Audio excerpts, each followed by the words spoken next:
this first ever Our Mind on Music Moments, I'm speaking with Stan Stewart, also known as Muz4Now, and most recently as Stanley G. Stan in this clip is speaking about emotions and music. Specifically, Stan speaks about grief and how grief can actually unite people, how music can be one of the ways to cope with strong emotions like grief. Let's take a listen to what Stan has to say about music, grief, and connection between people. Grief is something that connects people, something that is that powerful, that potent in our lives, connects us. I'm going to quote you here. You wrote, "The creative process is also part of mental health. Without the cathartic outlet of improvisation, pressures of feelings like grief might take stronger hold." It's so true. Basically, I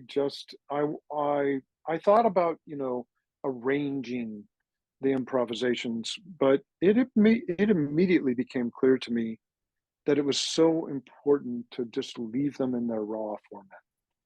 So I literally played them on, my favorite piano sample library, never tried any other sounds, didn't do any editing, no tempo changes, no nothing. It was just like, okay, I'm just throwing it into the, I'm going to master it, send it off. People have been so responsive to that.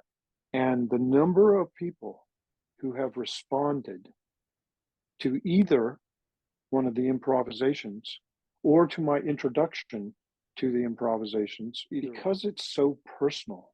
Some of them have said this in private. They've responded in private because it's so personal. It's so vulnerable. Sincerity is one of the big things. It comes through really with, so far, every songwriter that I've spoken to. One of the things is that they're really trying to get their own real personal feelings across, and I think that's something that people pick up on, whether you know music or you know what devices we use and tools and all that. It doesn't matter, because people pick up on sincerity and on insincerity, right?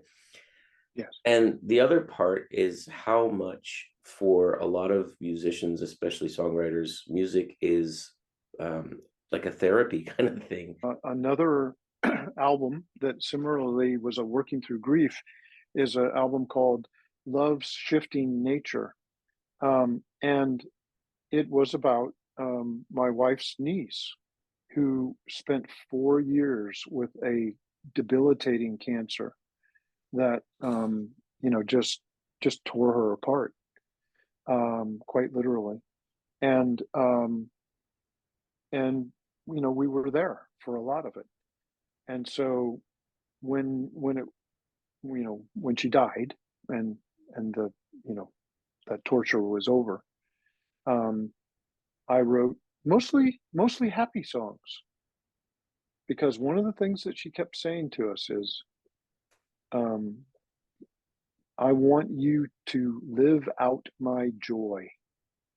Oh, wow. Yeah. And so, I just took that into the studio and I just said, okay, what would that look like if I were living out her joy? Mm-hmm. And, there's some sadness in that album too. I think it's hard to avoid that with grief. But there's a bunch of really happy songs. In fact, the opening song on the album is called Gravy. And, Gravy. it's basically a bluegrass band. Okay. That's definitely going into this episode right here. Yeah. I like the way you think, Jeremy.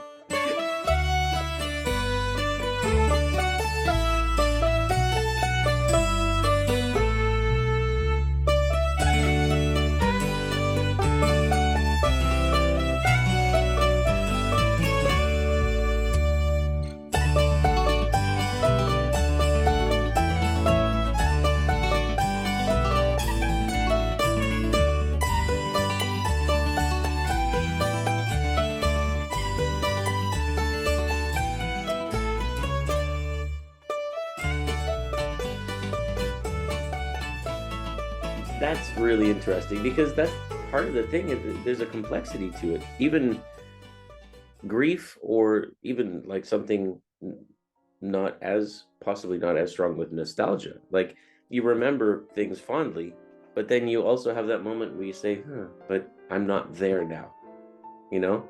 Mm. So it's a complex thing, which I think is very interesting. And for you to be able to translate that for yourself is a powerful thing. And then for people to be able to listen to it and hear that as well, I think is really strong.